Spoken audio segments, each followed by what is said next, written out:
And good day, everybody. This is Z. Marcel Portune. Welcome to another edition of the Sports Inquirer Show. We're recording this on January 10th, 2020.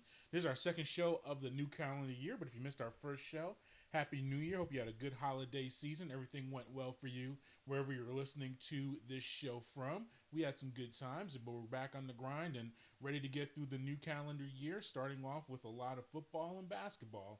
And we'll get into all of that stuff. I'll lay out the show a little bit later for you. But as always, if you want to follow everything that we're doing, head to the mothership, to sportsinquirer.net. Premier site news and notes in the world of sports.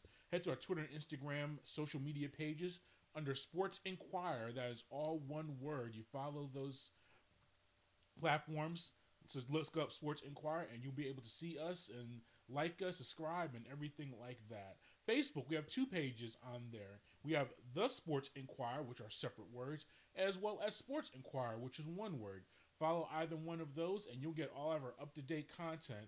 And then finally, subscribe to us on YouTube and SoundCloud under The Sports Inquirer. Similar thing. You go to those pages, either YouTube or SoundCloud, search us, like us, subscribe, and you'll get all of our archived shows from the Sports Inquirer shows that we're recording for a very long time, to Verbal Submission, which is a podcast focused on combat sports, such as mixed martial arts and wrestling. We have the Backdoor Cut, which is basketball based, and other things you can see on there are exclusive interviews from entities such as Georgia State basketball, Georgia Tech volleyball, Georgia State football, and things like that. College Park Skyhawks, all of those contents, and Atlanta Hawks as well. I'm just naming our winter sports. We're delving into Atlanta United very soon. In fact, we got our itinerary for the preseason. So we're going to be heading down there as early as January 13th for our first Atlanta United media activities for 2020. So make sure that you continue to head to our site and on those platforms to see everything that we're doing with our site. Today's broadcast will be pretty straightforward. Once again, as I mentioned, basketball and football. We'll start with the football side of things in the Gridiron Blitz. We'll discuss the NFL divisional round of the upcoming playoffs, the breakdown of 4 games taking place on the 11th and 12th of January. We'll also discuss NFL coaching news. There were some new hires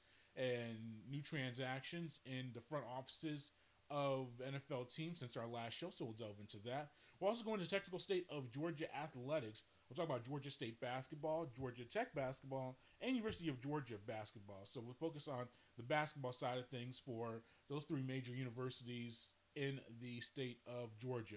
Finally, in Miscellaneous Department, we'll delve a little bit into Atlanta United. There were some transactions, arrivals, and departures since our last show, so we'll talk about that. And then also a little bit about a Tournament of Champions that took place on television, or is taking place on television this week, that I am thoroughly enjoying.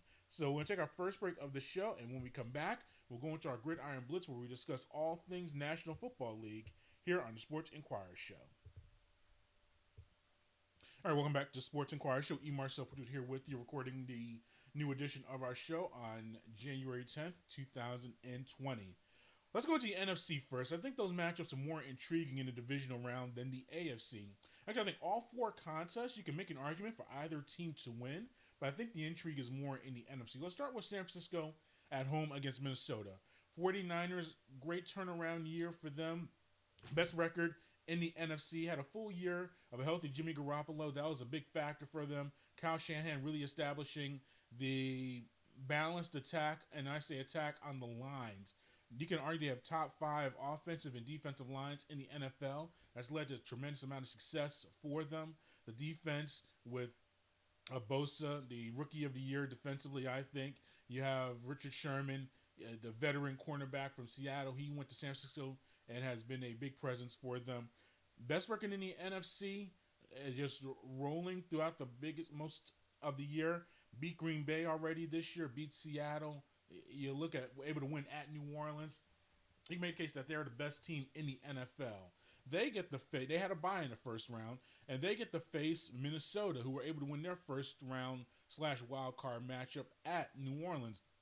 Kyle Rudolph with the touchdown catch in overtime, a pass from Kirk Cousins to secure the victory for the Vikings. I think this contest is intriguing for several reasons. One, you have a San Francisco team that, through all their success, There's a lot of firsts for them. First time Jimmy Garoppolo starting in a playoff game. First time Kyle Shanahan being head coach of a playoff game. So once the first time for your quarterback and for your head coach, that could be a major issue as far as lack of experience. Minnesota, they come in loose. They're the underdog. They were able to win at New Orleans. They answered some questions, particularly from Kirk Cousins, the quarterback. Can he have a big game in a playoff scenario? We already know that he was 0-9 in Monday Night Football games and struggled mightily against teams above 500 at home and especially on the road. So it wasn't a Monday night game, but it was a playoff game, national TV. He played very well in that contest against New Orleans. And plus, the Vikings have Dalvin Cook back. He rushed for more than 100 yards in the victory against New Orleans. He's a major presence. Adam Thielen. Now, he did suffer an ankle injury in practice, and I think he got some stitches on there. So I think he's a game-time decision. And I don't think he's been ruled out as we record this show, but he had more than 100 yards receiving in the contest as well against New Orleans. So you look at that factor, and you say Minnesota has a puncher's chance in the contest. I agree with that, but ultimately in the end, I'm going to take the 49ers with the extra rest, the home field advantage, and this will be an overarching theme as well for the rest of the games. I think that week of rest is very, very important for a lot of these teams, and you're going to see that take place a lot with my picks when I make them. Having that extra week off and getting that bye is extremely important. Minnesota played a very tough game in New Orleans, had to turn around, go home, and now they have to make a short week because they played on Sunday, last Sunday, now they're playing on Saturday, have to travel halfway across the country to San Francisco. Now, I know you're saying they're traveling first class. It's not like they're in coach in the middle seat traveling to San Francisco. But I think the travel does make a difference, and a little bit of a difference. Not everything, but something. So I think when you look at those factors, I'm going to take San Francisco to win a very close game. I think the physicality of their lines will be the ultimate factor. Now, Minnesota's defensive line is playing very strong as well.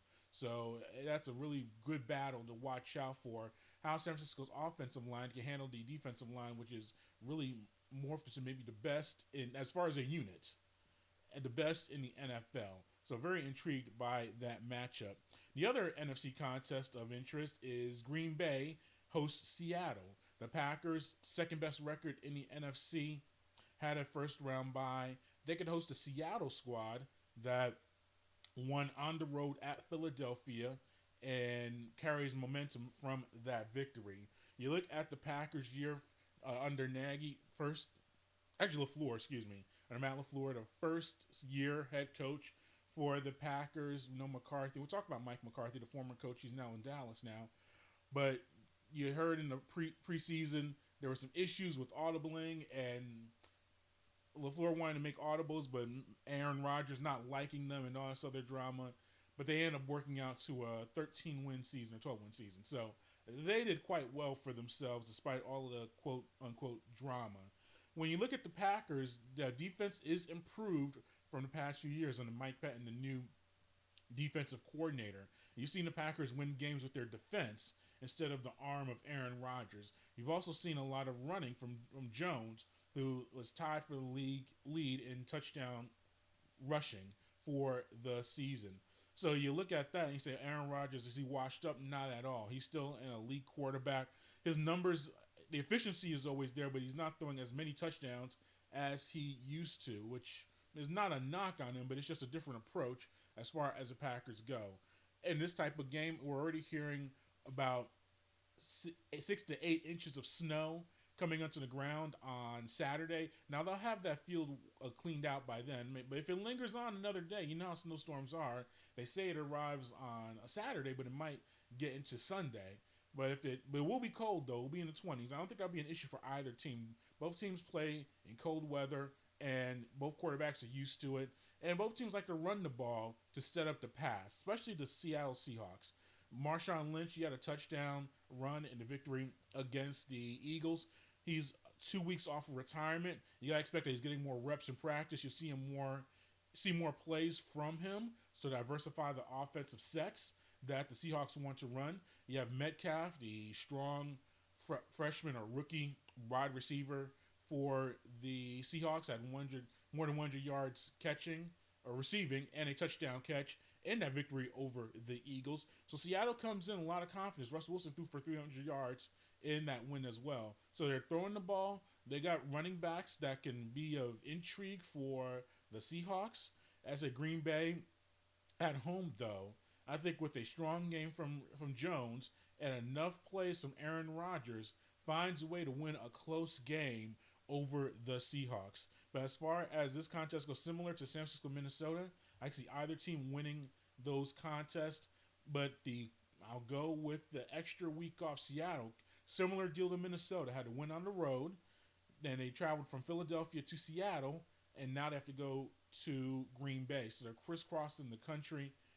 But now you will say also Seattle is, I think they only have one road loss all of this season, and that includes wins at San Francisco, at Philadelphia, some pretty strong home teams.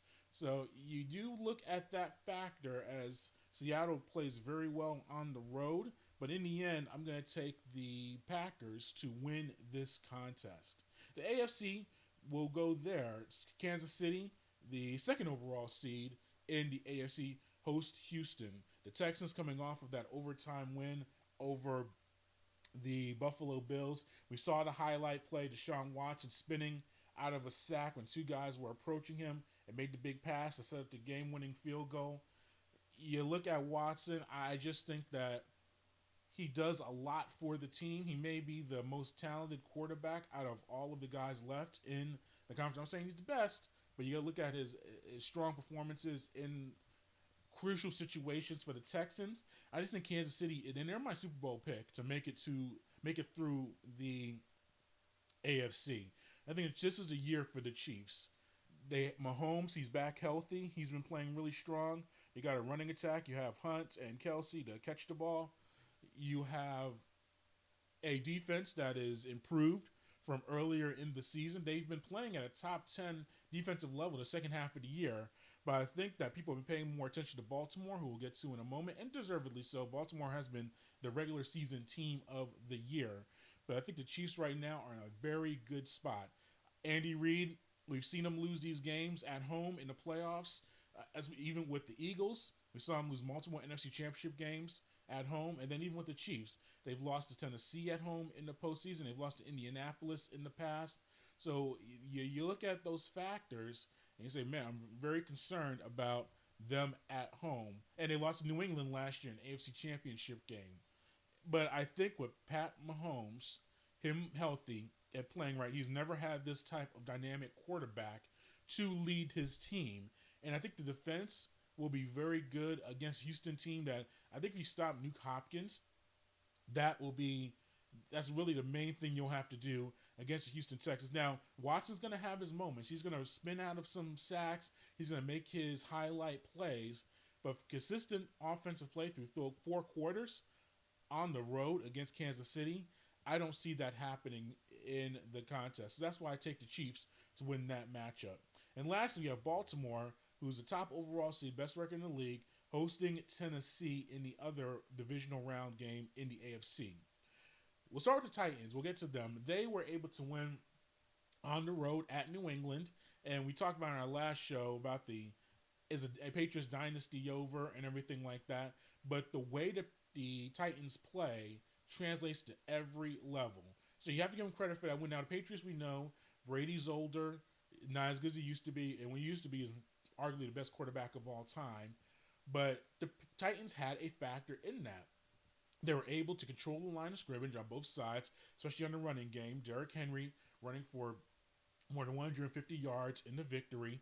So they had possession of the ball. Now, they only scored really 14 points on offense. So you'll think they rushed for all those yards and controlled the ball so much, they only were able to get in zone twice. That's a fair argument.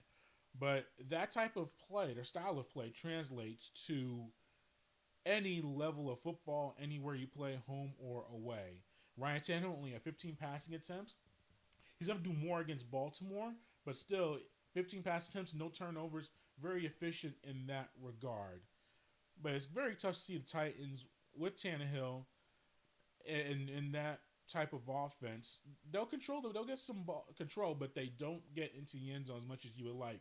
And with the Ravens, the way that they're playing, You got to put up at least 25 to 30 points to earn a victory. The thing about the Ravens, you look at they have the best balanced attack on offense that we've seen in a very long time. They ran for the most yards in the history of the NFL as a team during the regular season. And so you got to acknowledge that fact. Lamar Jackson been the MVP of the league for the majority of this campaign. He runs rushing record for a quarterback, threw for many touchdowns. It's an offense that is very tough to defend. They have been off in essence for 3 weeks, if you really think about it, because the last regular season game they sat everyone out, including Mark Ingram, the top running back in their group. He's dealing with a leg injury. We'll see if he's able to go on Sunday, or able to go tomorrow on Saturday on the 11th. But you look at the squad overall and their style of play, they pretty much do what Tennessee does, just a lot better with a more talented quarterback. I think both defenses are very good. I think it should be a very entertaining game, very quick game. I think that if it goes more than 3 hours, I'll be surprised. Just the way the teams like to run the ball and control the clock and things along those lines. But Baltimore, I think, is poised to make a pretty strong run in the postseason until they get to Kansas City. But we have to look at Lamar Jackson as well. The last time we saw him in the postseason, he struggled mightily at home against the Los Angeles Chargers. I think he's grown and improved so much since then, but it's not his first playoff game. But you do have to look at him as a young guy that has not been through many of these battles. So there could be some nervousness, but trying to figure things out as they go. But you have to figure Baltimore is the favorite, and I'm taking them to win the game. And I'm just looking at my predictions. I think I picked all 4 home teams to win. I don't like that at all. I'm going to take Seattle to beat Green Bay. I'll switch it up in that regard. I think Seahawks, they just seem to be a team. I don't like saying teams are on a mission or a team of destiny or they got a little mojo with them because it's professional sports. Talent and execution is what ultimately wins, not luck and hijinks. But I think that the Seahawks are playing at a very high level in their style of play. I'm going to take the Seahawks to win that game. So that'll be my one road team, but all the other home teams are winning. So just to recap, I'm taking the 49ers to beat the Vikings. I'm taking Seattle to defeat Green Bay. Kansas City wins over Houston, and Baltimore wins over Tennessee. Let's go to other NFL news and notes that have taken place over the past few days.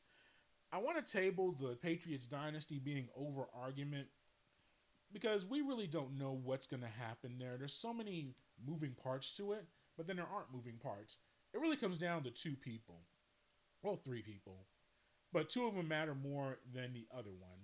As far as Tom Brady goes, and I saw his Instagram post kind of making a statement of, it seemed like it was a thank you letter to New England. He's coming back to play, first of all. He's not retiring. That's not happening. He says he's going to play to 45. He's going to play for 2 reasons. 1, he's stubborn like that. And then 2, another team will take him. Now, if he has another season like he did now, his services might not be needed when he turns 44 next year. He turns 43 this year. A team's going to take him, whether it's Indianapolis or Los Angeles Chargers. You go down the list of different teams. Those are 2 teams that people talking about. Miami Dolphins, that'd be interesting. But you look at some of the squads, he's going to find a home. And in New England's obviously, the odds are if he plays again, New England is the overwhelming favorite for him to go back to New England. But 2 guys control that, as Robert Kraft, the owner, and Bill Belichick, the head coach. Belichick's not going anywhere. He's not retiring for another 5-10 years. He is not of this world. And he's not going to go out on a wild card loss to the Tennessee Titans in the first week of the NFL playoffs. That's not happening. So he will probably like to move on from Brady and dispense the money around, and whether it's getting a Jarrett Stidham, who's currently a rookie from Auburn, who's been in the system over this past year, or he goes outside of that and gets a Teddy Bridgewater or an Andy Dalton to be kind of a bridge to a future younger guy. We know that he's wanted to move on from Brady for years. A little bit with Jacoby Brissett, but definitely with Jimmy Garoppolo, that was the plan. But Brady kept winning and producing, so they couldn't get rid of him. So I think Belichick would like him to move on, but ultimately it comes down to Robert Kraft, the owner, who looks at Tom Brady as another one of his sons. And he even said, he's made reports to the media, to Peter King and some others, that he hopes and prays that Tom Brady comes back to New England. You usually say that with someone you have under contract and you don't want them to leave and leave you in a bad salary cap situation or a bad quarterback situation. Brady's a free agent. Brady is the one who holds the cards. He wants to sign wherever he wants. So for Robert Kraft to make that statement, like Brady's the one who ultimately, no, they make it say that he has no control over it. Kraft does. He's the owner. He can sign Brady or not. That's up to them. So just a very unique dynamic there, but we'll see what happens over the next few months along those lines. Ultimately, think Kraft will keep the team. Obviously, he'll be still owner. Belichick will be the head coach, and Brady will come back for one more year. Now, how much he makes is interesting because he's been lowballed the past few contracts and not making market value. And the tricky part is that he is now playing at a below market value level. So do you kind of do a Kobe Bryant with the Lakers? Do you pay him above his talent play, above his level of play out of loyalty? Or do you continue to pay him in the... So in essence, if the Patriots want to be fair, they would pay Brady in the $30 to $35 million per year range. But Brady in the past few years has been in the $22, $24 million range. Do you bring him back at that $22 to $24 million, which is really what he kind of deserves now at this stage of his career as far as play? Or do you give him that $30+ million deal out of loyalty to the program or loyalty to the team and everything that he's done for them? So that's something that they have to look at and figure out. Now, Brady can get that money somewhere else. You don't think that the Chargers would want to sell tickets for that new stadium in L.A. and have Brady on the billboards and advertising instead of Phillip Rivers? Phillip Rivers is a very talented quarterback, had a very great career for the Chargers, but it's time to move on and transition. Brady, it's L.A. Stars like to play there. I don't care. We've seen LeBron James. He's made that move. Warm weather, I think that's a factor as well. You got to look at the family life. New England is good, and he could always go back and live in New England the rest of his life, but he also has property and entities that TB12, very media based. You don't think they could use the benefit of being in Los Angeles full time for that? That's definitely something he needs to consider, and he will. But I think ultimately he'll look at that, but he'll stay in New England overall. But things can change. We'll see what happens from there. Let's see. Dallas hired Mike McCarthy, the former Packers coach, as their head coach. I like that move. He's a competent veteran head coach. He's won a championship. He's used to working with strong quarterback personalities like Aaron Rodgers. So Dak Prescott and Ezekiel Elliott should not be an issue. He seems like he wants the job, which isn't an underrated aspect of being a head coach. A lot of times guys take the position, you can tell they kind of don't want it. He wants that job. And Jerry Jones is going to be Jerry Jones. He's still going to do his press conferences and radio shows. I think McCarthy would not be really affected by that. McCarthy walks to the room. Now, he walks in there and he gives accountability that I'm an NFL head coach. I'm competent. I can run the show. So I think he does a good job there. But Dallas, it comes down to the players, though, ultimately. They could hire the second coming of Bill Walsh and Vince Lombardi combined and Bill Belichick as the assistant along with Paul Brown. If, all these guys are still alive. You get what I'm saying. They can hire all these people and have Chuck Nolan, Tom Landry on the coaching staff. They can have all of this happen, but if the players aren't accountable and perform at the level that they should, they'll still be another 8-8, 9-7 at best type of team. So we'll see what happens there with Dallas. The New York Giants hiring Joe Judge as the head coach, the former special teams coordinator and wide receiver coach for the New England Patriots. I don't like the style of how they did it, and it's not Rooney Rule related. And I'll touch on that real quickly. As far as the Rooney Rule and the way it's executed, here's what I want to say to all the people that are criticizing lack of minority head coaches and the lack of diversity in the head coaching situation. And it ties to Carolina, who hired Matt Rhule, the former head coach of Baylor University, for their football college team. If you own a business, you want to run it the way that you want to run it. If I'm an owner of the team, if I'm the owner of the Giants, if I'm the Mara and Tisch family, if I'm Jerry Jones, if I'm the new owner of the Carolina Panthers, I own the team as a private entity, and I know it's under a public circle because it's an NFL team and there's a public aspect to it, but it's a private company. You cannot tell me who to hire and who to fire. I'm going to hire who I want to. And as someone who's owned a business and operated in a business atmosphere, I don't care if you're black, white, or whatever color you want to throw in there. I'm going to hire the best person that works with my situation. We talk about the minority coaches and the lack of hires. Is it an issue? On a small scale, a little bit. But in a grand scale, no. There are bigger issues in the NFL than that. And we also don't know about these interviews and the interactions. It goes for white coach candidates as well. We see the numbers say, hey, he was the offensive coordinator for this team or defense coordinator for that team, and they had put up some good numbers and everything like that.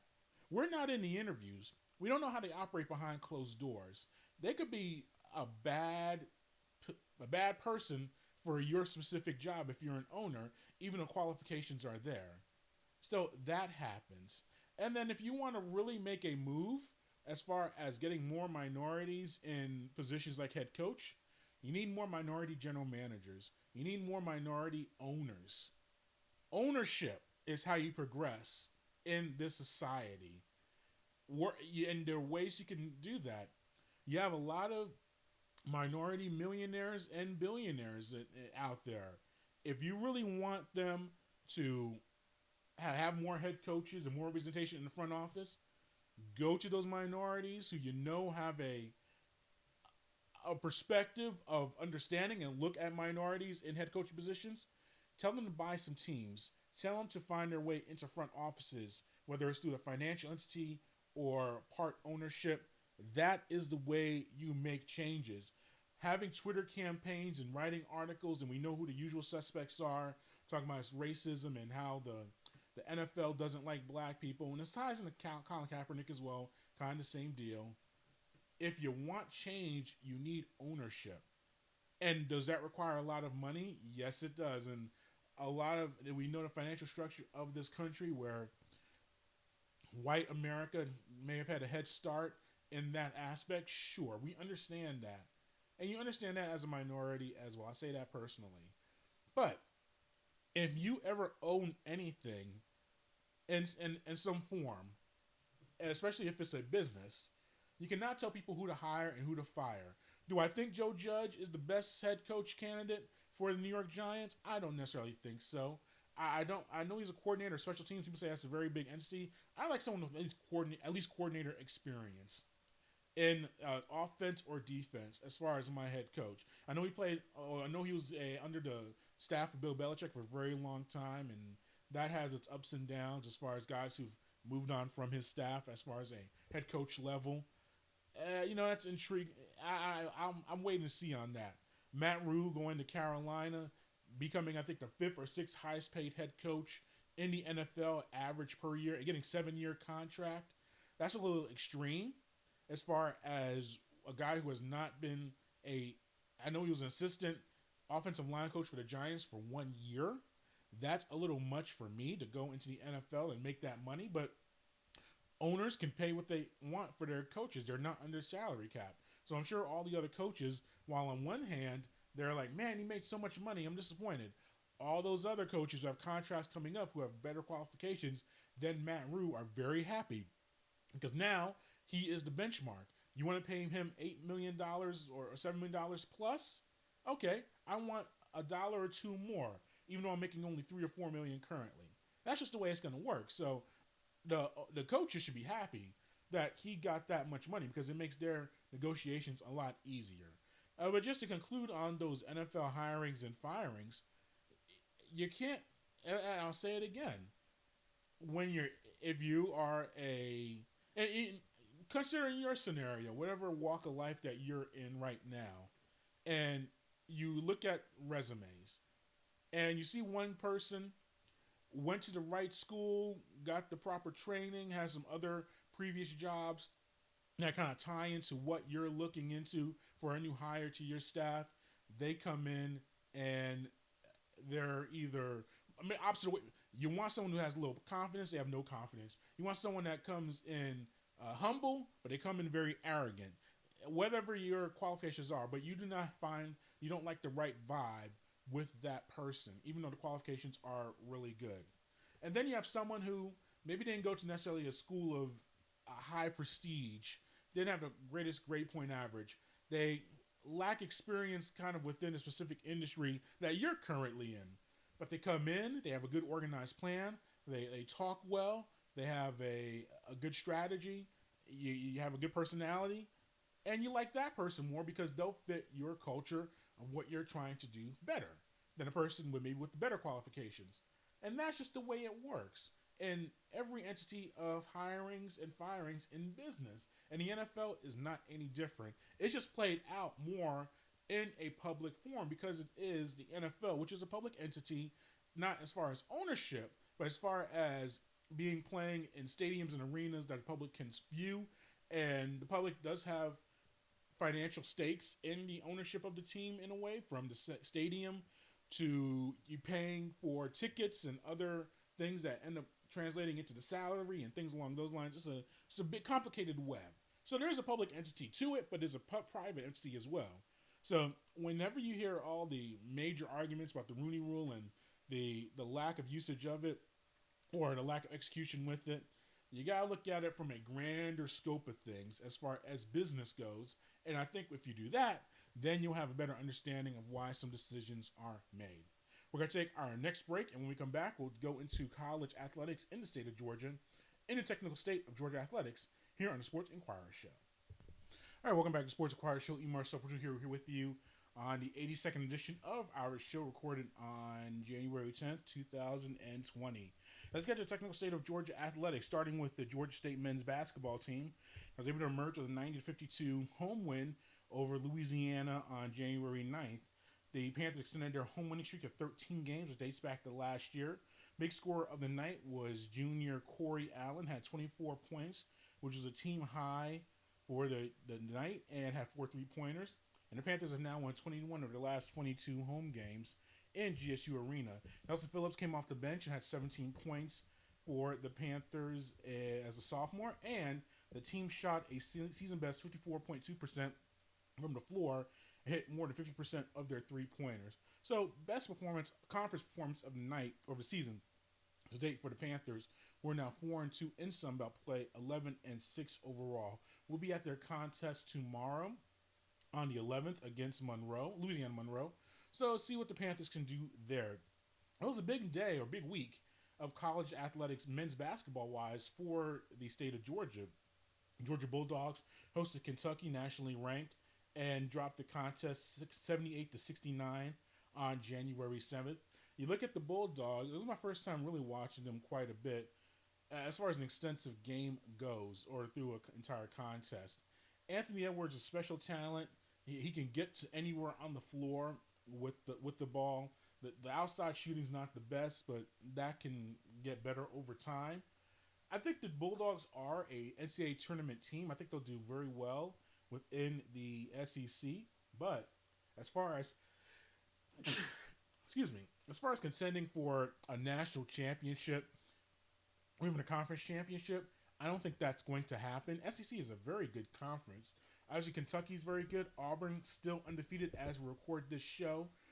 They're a team that they were in the Final Four last year. They have national championship aspirations. Tennessee is a solid squad, and you go down the line. Now, Georgia could be that 4th, 5th best team in the conference, sure. But as far as national contention, Edwards is very good. They have a solid squad, but they just don't have that extra. I talk about football. I don't like momentum and oomph and moxie and all those cliche terms. But I look at Georgia basketball as a team that has probably a top 5 guaranteed pick in this upcoming NBA draft. Maybe the first overall pick, depending on how things shake out in Edwards, but not much else as far as national championship contendership. And Georgia Tech was defeated at home by Duke, 73-64 on January 8th. I think the thing about Georgia Tech, they play well together. Even on a defensive end, I think that they do some good things. They just lack scoring. They don't have that guy that can put up 20 points against elite competition, and that's their biggest issue. And whether it's recruiting or lack of development, Georgia Tech just has not been able to have that person that can score the basketball. And that's their biggest issue over the past few years. And you saw that in the Duke contest. They were not blown out. They were in that contest. And if they had someone that could get a basket here and there, that could have made it intriguing heading towards the end of the contest. So, but you look at the overall state of Georgia basketball, men's basketball, and you could throw in Kennesaw State in there, or Mercer, and even Georgia Southern. What is it about this state that produces so much talent that the in-state teams just are not able to make their prospective next steps? Whether it's a national NCAA tournament, consistent NCAA tournament team for Georgia Tech and Georgia, which those teams should be, just as far as the recruiting and their structure, they should be consistent tournament teams. You look at Georgia State; they have been. I think Georgia State may be the best team in the state of Georgia in men's basketball. Now I know they play in the Sun Belt, which is not comparable as much as the ACC or the SEC, but they've been a team that's made a tournament multiple times under previous coach Ron Hunter, who's now at Tulane, and with Coach Lanier right now. It looks like they're poised to be in position to contend for another conference championship. And they've recruited the state very well. They've been the opposite. They have, I think, out of their roster, they may only have 2 or 3 guys who are not from the state of Georgia, but they've been able to recruit guys, and they've produced at a strong level. And then you look at Kennesaw State. Why are they not a team that can consistently contend in the top half or be a top contender in a very average, and that's being generous, Atlantic Sun Conference? They have Coach Abdul Rahim there now. He's under his first year, so maybe things can change in that perspective with his recruiting. And they have a pretty strong recruiting class coming in. Some Metro Atlanta players that could be of intrigue, but that's a long-term process. And then Mercer and Georgia Southern, they have been okay teams as well.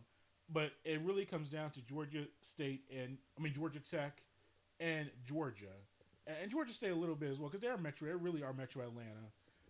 Because they're in downtown Atlanta, literally.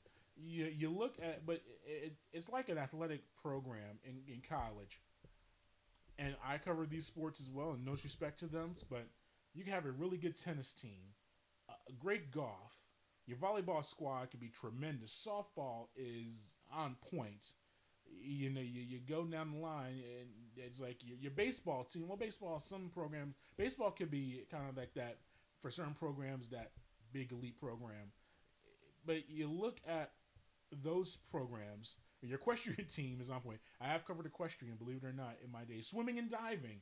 Y'all could be making the NCAAs, contending for a lot. But if your men's basketball team and your football team are not good, it gives that perception that your entire athletic department isn't good. If football isn't winning and men's basketball are not producing at a high level, it's like, oh, they have bad athletics at that school. That's just the way it works. It's kind of similar to the state of Georgia. If Georgia, the Bulldogs, and the Yellow Jackets of Georgia Tech aren't producing at a high level on a national scale, or at least competing for conference championships and putting themselves on that perch, it makes it look like the entire state of basketball, in college basketball in the state of Georgia, is bad. That's just the way it works. So Georgia Tech, on Josh Pastner, he's been there several years. I don't do the hot seat and hirings and firings as far as should he go or should he stay, but you do look at where the team is right now and the amount of time he's been there. You may have to question his tenure there. Now, the season, there's still a lot more ACC basketball to play, but you just look at where they are now and what they have upcoming, may not be optimistic. Coach Queen's in his second year at Georgia, so obviously it's a little bit less time. But how often are you going to be able to have an Anthony Edwards, a local Metro Atlanta product, with the Holy Spirit Prep, literally in Atlanta, come to your program and have a potential number one overall pick come to your program? You have to take advantage of this year because he is leaving after this year. Is there another guy in line that can do what he's going to do? So Georgia's kind of this is the year. If they're going to make a big splash and a big move, this is the year to do it. So we'll see what happens and keep tracking what they're doing in that regard. We're going to take our final break, and when we come back, We're going to discuss some Atlanta United and some other things in the Miscellaneous Department here on the Sports Inquirer Show. All right, welcome back to the Sports Inquirer Show. Marcel Patu here with you, recording the final segment of our show on January 20th, 2020. Atlanta United, as I mentioned earlier in the show, opens up preseason on January 13th. But over the past 2 weeks, we've seen some transactions with the squad. We'll start with some of the arrivals, or just people are staying with Atlanta United. John Gallagher, his loan with Aberdeen FC of the Scottish Premier League, has been extended, so he'll play with them for the rest of the year. Now, the calendars are different in Europe than they are in MLS in the United States or North America, to our Canada. You have their seasons will end around April to May, around that time. So he'll be able to come back to Atlanta United, and Atlanta United will still have months to go in the MLS season. So I expect him to play out his time there at Aberdeen. Now, Aberdeen might want to keep him permanently, but that's another study for another day. But he is staying there at least through the spring. Antoine Walks is back with Atlanta United. He was a 17er. He was on the initial or original, the first team in Atlanta United history. He was with Portsmouth FC of the Championship, playing in English. He wasn't in the Premier League, but the English, I think they're in the Championship. Yeah, they should be in the Championship. Maybe the League One. I have to see which one they're in. But point is, he is back with Atlanta United. So I know he's very excited about that. He put a social media platform out there. He's a defender who the team needs defenders just through some of the departures and some of the moves that they made in the offseason. So he's a player who's been with Atlanta, used to this environment. So he should be an immediate contributor back with Atlanta. And the MLS Super Draft took place on January 9th, yesterday. Patrick Nielsen was a 23rd overall pick in the MLS Super Draft for Atlanta. He's a Danish defender, 23 years old, out of Michigan State. He's a guy that you would expect to be an immediate contributor to Atlanta United too, and possibly get some first team minutes. We've seen that transition of guys from George Bello to Miles Robinson and some others play extensively. Brandon Vasquez play extensively with Atlanta United 2, and then move up to Atlanta United 1 and find regular minutes with the senior squad. So Patrick Nielsen is now an Atlanta United member. The team did lose some players and some coaches. Dion Pereira, his contract was terminated on January 9th, 2020, so I believe he may not be back with Atlanta, but we'll see what happens there. Free agency is a little bit confusing right now because of the the negotiations of the Players Union and MLS, the player agreements. So that has not been agreed to yet. So situations like Julian Gressel, a contract extension for him or a raise, signing other free agents. Not Jeff Lorenowitz, since he was a veteran player, he didn't fit within the guidelines of the free agency scenario. It's kind of like baseball. If you follow that sport, the 10-5 rule, you have certain privileges if you've played 10 years or more in Major League Baseball and 5 more years with one team. You have that combination. Similar thing in MLS. Lorenowitz fit the criteria for playing X amount of games or X amount of seasons as a veteran. So he was able to re-sign with Atlanta United, no problem. But contracts, as far as Julian Gressel, since he does not fit some of those benchmarks, he has to wait. Really, in essence, that deal is agreed with the MLSPA and Major League Soccer for anything to go there. I think he's going to report to camp next week on the 13th, but we'll be there first day, and we'll get plenty of updates on some of the transactions and comings and goings from Atlanta United. And finally, I want to say that I've really enjoyed the Jeopardy Night of Champions tournament. I love Jeopardy. I don't get to watch it as much as I used to because it just comes on unique times here in Atlanta. I'm usually working or doing some other things, but prime time, I'm going to make some time to watch some Jeopardy. And the 3 best players in history of the modern era of Jeopardy, I'm not going to go back to the 80s, or even the early to mid-90s, but from about 96 on, the 3 best guys, Ken Jennings, James Holzhauer, and Brad Rutter, the 3 best guys to ever play, they're coming back, and it does tie into Alex Trebek and him dealing with his health issues. So I think they wanted to get this tournament done and have the best host they've ever had. It just tremendous to have all the guys come together and play on primetime TV. It's been great. Ken Jennings, he's won 2 games. So they've been 3 games so far. Ken Jennings has won 2 of them, and then James has won 1 of them, and Brad is not won any. So the first 3 games is the winner of the tournament and wins $1 million. I think Jennings has come off very well. He has good personality. He's self-deprecating. He has a little bit of humor to him. James comes off not so good. Very smug, very arrogant. I think it's just the way his approach, and the way he looked, facials and his body language. You don't like how he looks, but the man is a machine when he gets on a roll. He was my pick to win this before it started, and Jennings up 2-1 is intriguing, but James is a guy I could tell facially, and I've heard other people talk about it. It's hard to root for him. And then poor Brad, he's had some rough nights. The night 2, the second game, he wasn't even able to participate in Final Jeopardy because he was in the negative in one of the mini games. So he has had a really rough go of it. We don't know who won because they were recorded earlier. They keep that to secrecy pretty well, but I don't know if Brad is going to have much to bring to the table as far as a comeback attempt goes. And I want to say Ken's going to win it because he's up 2-1. He's been the most consistent player. But James, when he gets on a roll and he gets going, I think he's a guy who can really do some things. And going back to James, I think also, and I like the profiles of each guy and what they do. I didn't realize that he was married and that he does a lot of charity work in Las Vegas where he lives. So it does soften him up a little bit. But yeah, personality-wise, you just look at him, it's like, I don't like him. But these guys they're machines. And you can tell the questions are extra hard because they're having to think about them, but they're pulling out stuff from European monarchs to architecture to Asian and South American history and dictators. It's hard. Now, the sports categories I've done okay in because I dominate sports trivia.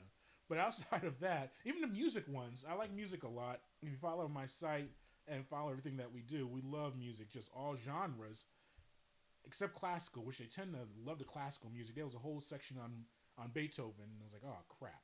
I couldn't answer any of those. But even the modern ones, like about rock music and things like that, even those kind of threw me off. So these 3 guys, just to have the mental and physical fortitude and stamina to be on that game show level on a consistent basis has been awesome to watch. So I've thoroughly enjoyed it.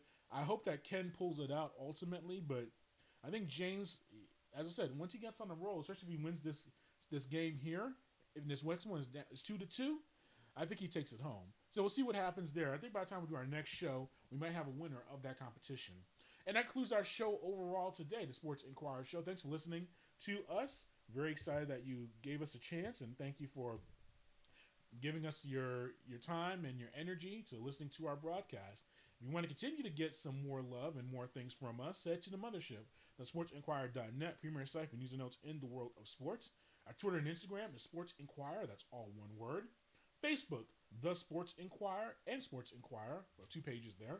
And finally, subscribe to us on YouTube and SoundCloud under The Sports Inquirer. Until next time, good fight and good night.